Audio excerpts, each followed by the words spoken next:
로마서 4장의 남은 부분을 살펴보려고 합니다. 로마서 4장은 바울이 아브라함의 예를 들면서 믿음으로 인한 구원을 설명해주고 있는 부분입니다. 당시 유대인들은 율법과 할례를 굉장히 중요시 여기고 있었습니다. 그래서 이 둘을 지켜야지만 하나님의 자녀가 될 수가 있고 또한 언약 관계 안에 있다고 그들은 생각을 했습니다.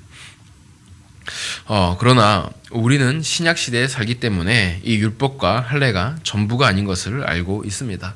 그러나 그 당시에 살고 있던 이 유대인들에게는 율법과 할례를 매우 중요시했었고 우리는 구약 성경을 읽어보면 그것이 얼마나 중요한 것인지 우리도 잘 알 수 있습니다. 그렇게 구약 시대에 머물러 있는 유대인들에게 바울은 그 구약 성경에 율법과 할례가 아니라 믿음으로써 의를 얻을 수 있는 방법을 설명해 주고 있습니다. 그래서 바울은 유대인들의 선조라고 생각했던 이 아브라함을 통해서 믿음으로 얻는 의가 있음을 말해 주고 있다라는 것입니다. 그래서 아브라함이 하나님으로부터 의를 얻었을 때에 이때는 당연히 율법이 기록되기 훨씬 이전이었습니다.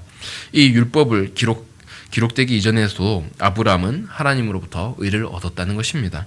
또한 할례도 마찬가지였습니다. 아브라함은 할례를 받기 전에 이미 하나님으로부터 의롭다 하심을 인정받았습니다.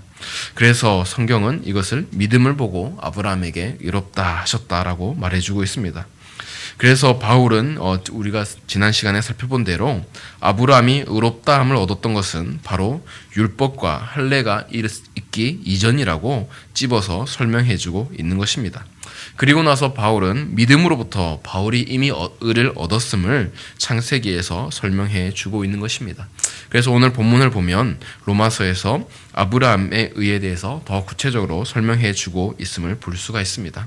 다 함께 오늘 본문의 시작인 18절 말씀을 보겠습니다. 함께 읽겠습니다. 아브라함이 바랄 수 없는 중에 바라고 믿었으니 이같으리라고 하신 말씀대로 많은 민족의 조상이 되게 하려 하심이라. 아멘. 바울은 아브라함을 믿을 수 없는 가운데에 믿음을 바랄 수 없는 중에 바란 믿음을 가졌다라고 말하고 있습니다. 그것은 바로 아브라함과 또 그와 후손된과 관련된 말씀입니다. 하나님은 창세기 12장에서 어느 날 갑자기 아브라함을 부르셨습니다. 그러면서 내 아비와 친척의 땅을 떠나라 라고 말을 해주고 있습니다. 우리 함께 그때 그 장면인 창세기 12장 1절에서 2절 말씀을 보겠습니다. 함께 읽겠습니다. 여호와께서 아브라함에게 이르시되 너는 너의 고향과 친척과 아버지의 집을 떠나 내가 내게 보여줄 땅으로 가라. 내가 너로 큰 민족을 이루고 내게 복을 주어 내 이름을 창대하게 하리니 너는 복이 될지라. 아멘. 창세기 12장을 보면 하나님이 아브라함을 부르실 때에 아브라함과 하나님의 관계가 어떠한 관계인지를 창세기 기자는 전혀 설명해 주지 않고 있습니다. 그냥 하나님께서 어느 날 아브라함을 부르셨다라고만 말하고 있습니다. 그리고 나서 하나님은 아브라함에게 앞으로 하나님이 보여줄 땅으로 옮겨가라 라고 말하고 있습니다. 그리고 그 땅으로 가면 너는 큰 민족의 조상이 될 수 있겠다라고 말하고 있습니다. 하나님과 아브라함의 관계를 잘 살펴보면 처음부터 하나님은 아브라함에게 믿음을 요구하고 있음을 볼 수가 있습니다. 그것도 바로 그 후손들을 만들어주겠다, 이 민족을 이루게 해주겠다라는 믿음을 아브라함에게 요구하고 있습니다. 이때의 아브라함은 하나님의 말씀을 받아들였습니다. 왜냐하면 당시 아브라함의 나이는 아직 젊었기 때문입니다. 그래서 그는 다른 사람보다 늦었지만 아직까지 큰 민족을 만들 수 있는 가능성이 남아져 있었습니다. 그는 그렇게 해서 아브라함은 하나님과 거래를 하듯이 말씀을 따릅니다. 하나를 받고 하나를 주는 그런 형식입니다. 자신은 믿음의 결단으로 가나안으로 가고 그리고 하나님은 자신에게 아들을 주는 이러한 형식으로 해서 아브라함은 믿음의 길을 시작하게 되었습니다. 그렇게 해서 아브라함은 가나안으로 옮겨왔습니다. 물론 가나안으로 옮기는 과정 가운데에 그리고 가나안의 여정도 쉽지 않았습니다. 어쨌든 가나안으로 온 아브라함은 가나안에서 하나님을 더욱더 알아갔습니다. 인격적인 하나님을 만났고 또한 그 하나님이 나의 보호가 되시고 나와 함께 하신다는 것을 알았습니다. 아브라함의 신앙에 보면 굉장히 유익한 일들이 많이 있었다라는 것을 알 수가 있습니다. 그렇게 아브라함은 믿음을 더 키웠고 하나님이 어떠한 분인 줄을 알아갔습니다. 그런데 그렇게 믿음이 성장하면 성장할수록 어떤 문제가 생기기 시작했습니다. 자신은 하나님 말씀을 따라서 가나안으로 왔습니다. 그리고 하나님과의 관계도 깊어졌습니다. 그런데 하나님이 처음 말씀하셨던 이 약속하신 아들이 생기지 않고 있다라는 것입니다. 아브라함은 하나님의 약속을 바라보고 고향과 친척과 아버지의 집을 떠났습니다. 그런데도 불구하고 큰 민족을 이루겠다라는 하나님의 약속은 지지부진한 상태였던 것입니다. 아브라함이 그동안 가나안에서 하나님과 맺은 그 관계들을 본다면 하나님은 시건을 하거나 아니면 계획을 바꾸시는 분이 전혀 아닌 것을 아브라함도 알았습니다. 그러나 하나님은 그 뜻을 이루지 않으셨고 아브라함이 할 수 있는 것은 기다림만이 계속되었다는 것을 우리는 볼 수가 있습니다. 사랑하는 성도 여러분, 우리의 신앙생활에도 이런 기다림들이 굉장히 많이 있습니다. 가장 대표적인 예를 들어본다면 주님은 이 땅을 떠나시면서 속히 오시리라 라는 말씀을 하셨습니다. 그럼에도 불구하고 2000년이 지남에도 불구하고 여전히 오시지도 않고 계시고 그리고 오실 것 같지도 않는 삶을 우리는 살고 있습니다. 객관적으로 본다면 이 재림을 믿고 기대하는 사람들보다 믿지 않는 사람들이 이 땅에는 훨씬 많이 있습니다. 그리고 우리가 살아가는 이 세상에 있다 보면 사람들은 어쩌면 재림을 기다리지도 않으면서 하루하루를 살아가고 있는 것처럼 보여질 때도 많이 있습니다. 그러면 우리는 주님은 다시 오시겠다고 했는데 우리의 삶은 실제로는 재림을 기다리지 않는 그러한 삶으로 살아가는 경우가 많이 있다라는 것입니다. 또 예수님은 다른 약속을 많이 해주셨습니다. 믿는 자에게는 능치 못할 것이라고 말씀하셨습니다. 그러나 우리에게는 능치 못한 것이 너무나도 많이 있습니다. 사실 우리는 이 말씀을 들으면서도 우리에게 능치 못함이 없을 거라는 사실을 생각해 보지 않습니다. 또 예수님은 겨자씨만한 믿음이 있다면 이 산을 명하여서 저리로 옮길 수 있을 것이라고 말씀해주고 있습니다. 그럼에도 불구하고 우리는 기도할 때에 정말 이 산이 옮겨질 것이라고 생각하지 않습니다. 그리고 우리의 기도로 산은 불구하고 작은 것 하나도 꿈쩍하지 않을 때도 많이 있다라는 것입니다. 이렇게 본다면 우리가 사는 세상은 하나님이 이미 실종된 사회입니다. 세상 사람들이 우리의 기도와 또 우리의 믿음을 보고서 하나님을 믿지 않는 것이 당연하게 보일 때가 있습니다. 그런데 워낙 믿지 않는 사람들이 많아서 그런지 교회 안에서도 하나님이 실종된 것 같을 때가 많이 있다라는 것입니다. 지금 아브라함도 똑같은 딜레마에 빠져 있습니다. 자신은 하나님을 믿고 하나님을 따라왔습니다. 하나님을 부인할 수가 없었습니다. 그런데 하나님의 약속은 여전히 지켜지지 않고 있습니다. 그러니까 아브라함은 하나님은 부인할 수 없고 그렇다고 하나님을 열심히 따라갈 수도 없는 그러한 딜레마에 있다라는 것입니다. 어찌 보면 우리도 신앙생활할 때에 똑같은 위정 가운데 있습니다. 하나님을 적극적으로 따라갈 수도 없고 그렇다고 하나님을 부인할 수도 없다라는 것입니다. 예수님이 체포가 되었을 때에 베드로는 그 예수님을 쫓아갔습니다. 근데 성경은 뭐라고 말하냐면 멀찍이 쫓아갔다라고 기록해두고 있습니다. 베드로도 똑같은 마음이었습니다. 예수님을 열심히 쫓아가자니 자기도 포로가 될 것을 두려워했었고 그렇다고 예수님이 포로로 잡혀가시는 데에 자기가 부인하고 앉아있자니 또 자기의 양심에 걸리고 베드로는 그래서 어떻게 하냐면 멀찍이 따라가는 법을 선택했던 것입니다. 어찌 보면 우리도 똑같은 선택을 하고 있는 건지 모릅니다. 하나님을 부인할 수는 없고 그렇다니 또 세상을 믿음대로 살아가기는 좀 힘들고 이러면서 우리도 하나님을 멀찍이 따라가는 선택을 하고 있습니다. 아브라함도 똑같은 마음이 들었을 것입니다. 한쪽은 하나님을 바라봐야 되는 마음이고 다른 한쪽은 세상의 말이었습니다. 이 가운데에서 아브라함이 어떤 선택을 했는지는 우리는 너무나도 잘 알고 있습니다. 그래서 바울도 이 아브라함의 믿음을 굉장히 높이 평가해주고 있습니다. 다 같이 19절과 20절 말씀을 보겠습니다. 함께 읽겠습니다. 그가 100세나 되어 자기 몸이 죽은 것 같고 사라의 태가 죽은 것 같음을 알고도 믿음이 약하여지지 아니하고 믿음이 없어 하나님의 약속을 의심하지 않고 믿음으로 경건하여져서 하나님께 영광을 돌리며 아멘. 아브라함은 세상의 말과 하나님의 말 이 두 가지 가운데서 하나님의 말을 기울였습니다. 베드로의 입장에 본다면 이미 체포로 끌려가시는 그 예수님, 달려가서 그 예수님과 함께 있는 것을 아브라함은 선택을 했다라는 것입니다. 그런데 바울은 이미 백살이나 되었기 때문에 아브라함이 자기가 죽은 것 같은 것을 알고 있었다라고 말하고 있습니다. 자기뿐만 아니라 사라의 태도 함께 죽었음을 말하고 있습니다.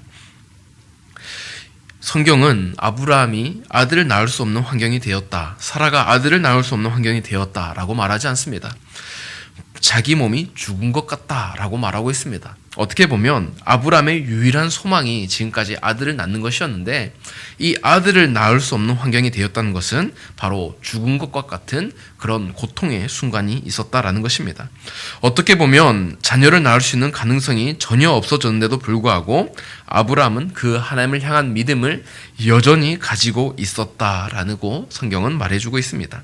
20절을 보면 믿음이 없어 하나님의 약속을 의심하지 않고 오히려 믿음으로 견고해져서 있었다라고 말해주고 있다라는 것입니다. 믿음으로 견고해졌고 그는 계속해서 하나님께 영광을 돌렸습니다. 사랑하는 성도 여러분, 이 얼마나 대단한 그리고 위대한 믿음입니까? 믿음의 조상으로 아브라함이 불려져도 전혀 손색이 없는 대단한 믿음임을 볼 수가 있습니다. 오늘 성경은 이 아브라함에 대해서 이 두 절을 너무나도 쉽게 쓰고 있지만, 이 두 절이 기록되기 위해서 아브라함은 몇십 년 동안을 기다렸습니다. 아브라함의 삶 몇십 년이 응축되어서 이 두 절이 기록되어 있는 것입니다. 어쩌면 그의 삶은 자신의 전부를 포기한 듯한, 자기가 죽은 것 같은 그런 순간을 견뎌야 했었고, 하나님을 믿는 자신이 어쩌면 바보스럽게 느껴졌을 것이고, 또한 그것을 기다리냐는 다른 사람들의 비웃음도 참아야 되는 순간이 있었을 것입니다. 그럼에도 불구하고 아브라함은 기다리고 또 기다리면서 그 믿음을 유지했다는 것입니다. 성경은 유지가 아니라 더욱더 견고해지는 믿음이 성장되었다는 것을 말하고 있습니다. 저는 오늘 본문을 보면서 우리가 이 믿음이라는 단어를 얼마나 경솔하게 쓰는지를 한번 돌이켜 보게 됩니다. 그리고 그 믿는다는 것이 얼마나 어려운 것임을 우리가 생각해 보게 되는 것입니다. 이어서 바울은 계속해서 아브라함의 믿음에 대해서 설명해 주고 있는데요. 그 다음 구절인 21절과 22절 말씀을 보겠습니다. 함께 읽겠습니다. 약속하신 그것을 또한 능히 이루실 줄을 확신하였으니 그러므로 그것이 그에게 의로 여겨졌느니라. 아멘. 아브라함은 하나님이 그렇게 이루심을 확신하며 살고 있었다라고 말하고 있습니다. 자신은 나이가 늙어가고 사라의 태는 끊어져도 자신의 마음은 여전히 확신했다라고 말하고 있습니다. 하나님은 아브라함에게 아들을 쉽게 주시지 않으셨습니다. 그 외에 하나님이 아브라함에게 아들을 쉽게 주시지 않으셨습니까? 우리는 어느 정도 알고 있습니다. 하나님은 아브라함이 되도록 만들기 위해서 쉽게 주지 않으셨던 것입니다. 한 자루의 칼이 만들어지려면 그 쇠가 대장장이의 망치질을 견뎌내야 합니다. 그 망치질 끝에 하나의 칼이 만들어집니다. 그때부터 칼은 망치질을 당하는 것이 아니라 어떤 물건을 베는 그 역할을 할 수 있는 것입니다. 하나님은 지금 망치처럼 아브라함을 끊임없이 두들기면서 아브라함이 아브라함 되도록 만들어지도록 연단을 했던 것입니다. 그리고 아브라함의 믿음이 어느 정도 다 찼을 때에 하나님은 아브라함의 믿음을 보시고 그 아브라함이 믿음의 조상이 되게 해 주셨습니다. 우리는 믿음을 굉장히 쉽게 생각을 합니다. 그러나 성경에서 믿음을 가진 사람들을 보면 굉장히 어려운 아픔과 역경을 겪었음을 볼 수가 있습니다. 믿음은 외로운 싸움이고 믿음은 척박함 가운데 있습니다. 또 믿음은 항상 박해가 뒤따릅니다. 하나님은 그러한 과정을 믿음의 길이라고 인도해 주셨다라는 것입니다. 사랑하는 성도 여러분, 우리는 살아가면서 이 시대가 신앙생활을 하기가 너무 어렵다라고 말하고 있습니다. 사물 인터넷이 수로 인해서 사람들은 개인화가 되었습니다. 그리고 사람들의 모임을 가지지 않고 혼자 살아가고 혼자 만족해야 하는 사람들이 많이 늘어나고 있다라고 하고 있습니다. 심지어 우리가 어느 가게를 들어도 점원과 얘기하지 않으려고 하는 경우도 있습니다. 그리고 우리가 계산을 할 때도 혼자 스스로 계산을 하는 것을 편히 여기는 시대에 우리는 살아가고 있습니다. 그러니 사람들이 많이 모이는 교회에 나와서 신앙생활을 하는 것은 아마 매우 어려운 일임에 틀림없습니다. 또한 사람들은 바쁘고 그리고 개인적인 또 여가 시간이 늘어났기 때문에 또 주말에 신앙생활을 하기를 어렵다라고 말하고 있습니다. 우리 주변만 보더라도 이 개인 여가 시간을 잘 보내려고 하는 사람들이 굉장히 많이 있습니다. 그리고 또 반대로 바쁘기 때문에 교회에 못 나온다는 사람도 많이 있습니다. 그런데 잘 생각해보면 오늘날처럼 신앙생활을 할 수 있는 때는 또 많지 않았습니다. 오늘날에는 수많은 신앙 서적들과 자료들이 인터넷을 통해서 서점을 통해서 우리가 쉽게 접할 수가 있습니다. 꼭 굳이 책과 자료들뿐만 아니라더라도 우리는 성경을 매우 쉽게 구할 수가 있습니다. 우리는 몇 권씩 성경을 살 수 있고 또한 우리가 원하는 환경에 둘 수가 있습니다. 인류의 역사를 본다면 성경 없이 신앙생활하는 시대가 너무나도 길었음을 볼 수가 있습니다. 성경이 지금은 보편화가 되었지만 지금까지 신앙생활하는 사람의 대부분들은 성경 없이 신앙생활을 했었습니다. 그런데 우리는 성경을 너무나도 자주 접하게 됩니다. 그리고 우리는 종교의 자유로 인해서 신앙생활을 한다고 핍박을 받지 않습니다. 오히려 신앙의 자유가 존중되는 시대에 우리는 살고 있습니다. 불과 100년 전만 하더라도 몇십 년 전만 하더라도 이 조국 교회는 우상의 문제로 인해서 순교를 각오하고 살았어야 했습니다. 불과 그것이 얼마 되지 않았습니다. 그렇게 본다면 우리는 지금 신앙생활하기에 굉장히 좋은 환경 가운데 살아가고 있습니다. 어쩌면 초대교회부터 지금까지 우리는 가장 많은 자료와 가장 많은 편의시설을 가지고 있을지도 모릅니다. 그럼에도 불구하고 우리는 믿음을 지키기 어렵다라고 말하고 있습니다. 그런데 우리가 믿음이란 단어를 깊이 본다면 성경에 나오는 사람들이 가졌던 믿음은 오늘날 우리가 살아갈 때에 필요한 믿음에 비해서 너무나도 대단한 믿음인 것을 볼 수가 있습니다. 그들은 삶의 고통 가운데에 또 자기의 삶을 버리면서 믿음의 연단을 거쳤습니다. 그리고 나서 믿음이라는 굉장히 귀한 단어를 얻었던 것입니다. 그런데 우리는 그러한 믿음도 없이 살아갈 때가 많이 있다라는 것입니다. 하나님은 바로 아브라함에게 이러한 믿음의 과정을 거치게 하셨고 또한 우리에게도 똑같이 이러한 믿음을 요구하고 있다라는 사실을 우리는 잊으면 안 됩니다. 바울은 바로 이 믿음이 우리에게도 적용된다는 말씀을 계속하고 있습니다. 이어서 그 다음 구절인 23절부터 25절 말씀을 보겠습니다. 함께 읽겠습니다. 그에게 의로 여겨졌다 기록된 것은 아브람만 위한 것이 아니요 의로 여기심을 받을 우리도 위함이니 곧 예수 우리 주를 죽은 자 가운데서 살리신 이를 믿는 자니라. 예수는 우리가 범죄한 것 때문에 내줌이 되고 또한 우리를 의롭다 하시기 위하여 살아나셨느니라. 아멘. 아브라함에게 의로 여겨졌다는 것은 바로 아브라함만을 위해서가 아니다라고 말해주고 있습니다. 그리고 나서 바울은 바로 우리를 위해서이기도 하다라고 말합니다. 아브라함이 믿음으로 의롭게 되는 것을 보여준 것처럼 율법과 할례가 전부가 아니라 믿음으로 의롭게 받을 수 있다는 것을 바울은 말해주고 있습니다. 그리고 우리도 믿음으로 의롭게 여김을 받을 수 있다라고 말하고 있습니다. 그리고 또 바울은 동시에 그러한 믿음의 길을 우리는 계속해서 걸어가야 된다라고 말해주고 있습니다. 우리가 믿는 하나님은 예수님을 죽이시고 다시 살리신 그러한 하나님이라는 것을 바울은 다시 한번 강조하고 있습니다.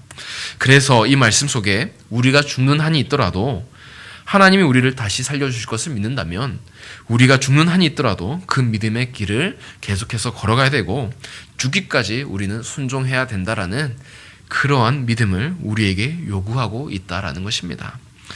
마지막 25절을 제가 다시 한번 읽어본다면 이렇게 말하고 있습니다. 예수는 우리가 범죄한 것 때문에 내줌이 되고 또한 우리를 의롭다 하시기 위하여 살아나셨느니라 라고 말하고 있습니다.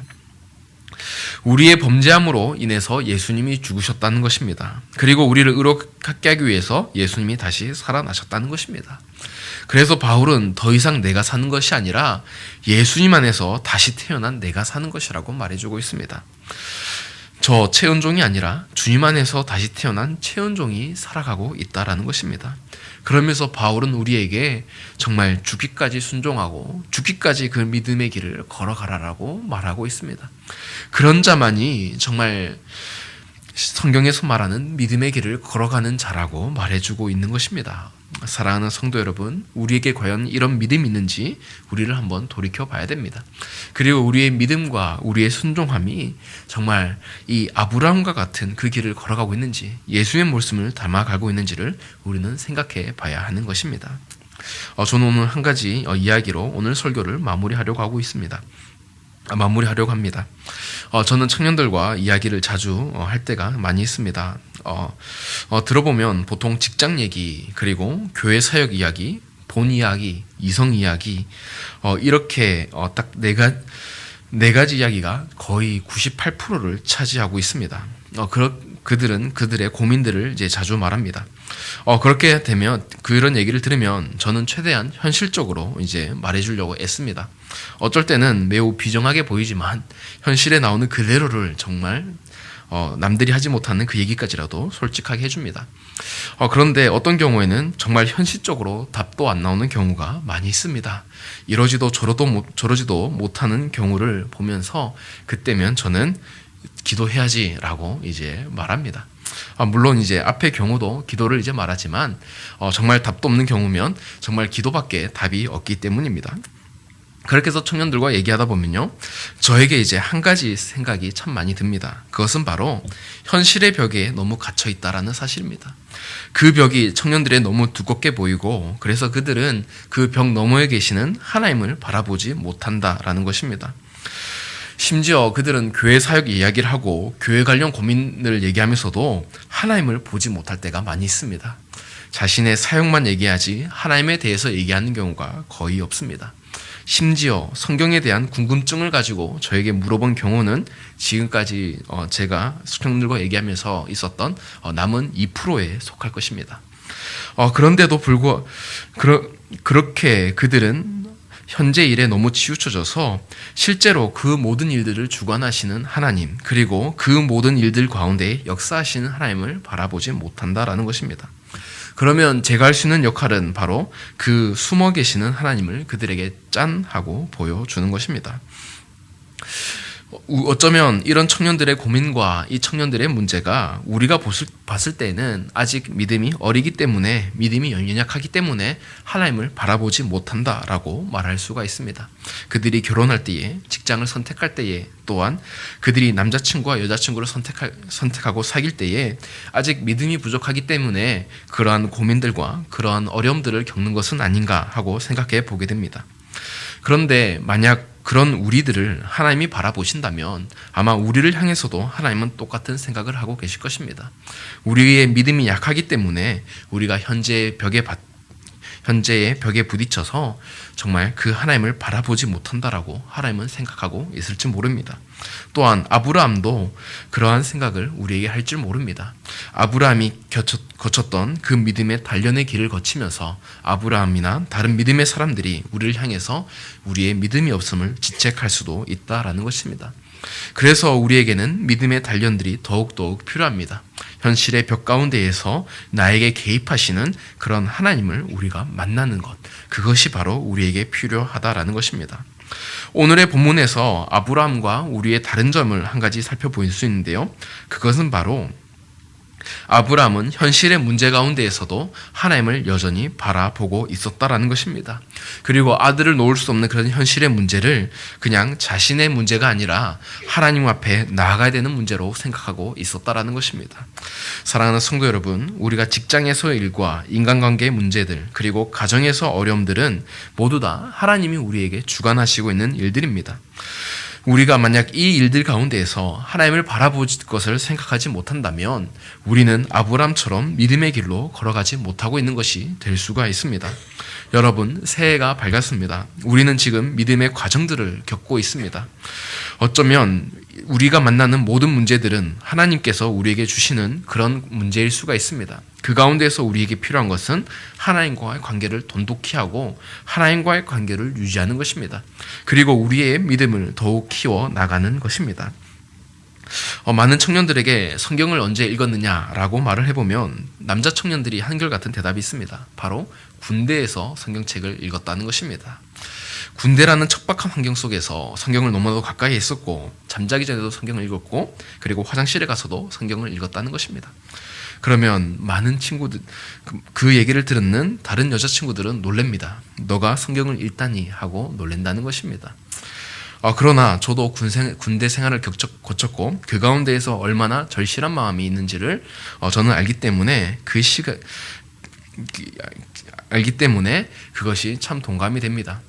그때의 군대 생활에 있을 때는 정말 성경 읽는 것이 그리고 하나님을 붙잡는 것이 간절했기 때문에 그것이 가능했었습니다. 사랑하는 성도 여러분, 우리의 새해 가운데에 정말 우리가 어려움을 겪을 때에 우리가 현실의 문제를 보는 것이 아니라 바로 하나님 앞에 간절히 나가서 매달리는 모습이 필요합니다.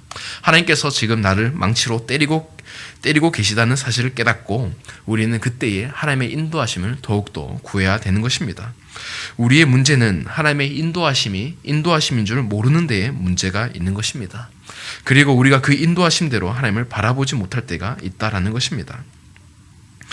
아브라함이 가나안으로부터 이사를 와서 아들이 없었지만 기다릴 수밖에 없었던 이유는 바로 하나님의 인도하심이 계속됨을 알고 있었기 때문입니다.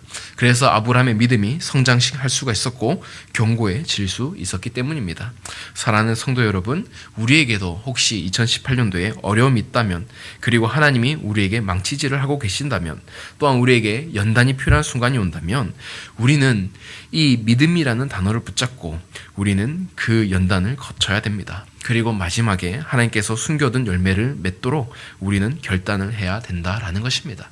오늘 성경에서 아브라함이 보여주는 것처럼 우리에게도 그러한 기다림 그리고 끝없는 인내가 있다 할지라도 이 믿음의 길을 잘 유지하고 또 그 가운데서 믿음을 견고히 하심으로 그 열매를 얻으시는 저와 여러분이 되기를 소망합니다. 이 시간 함께 기도하겠습니다.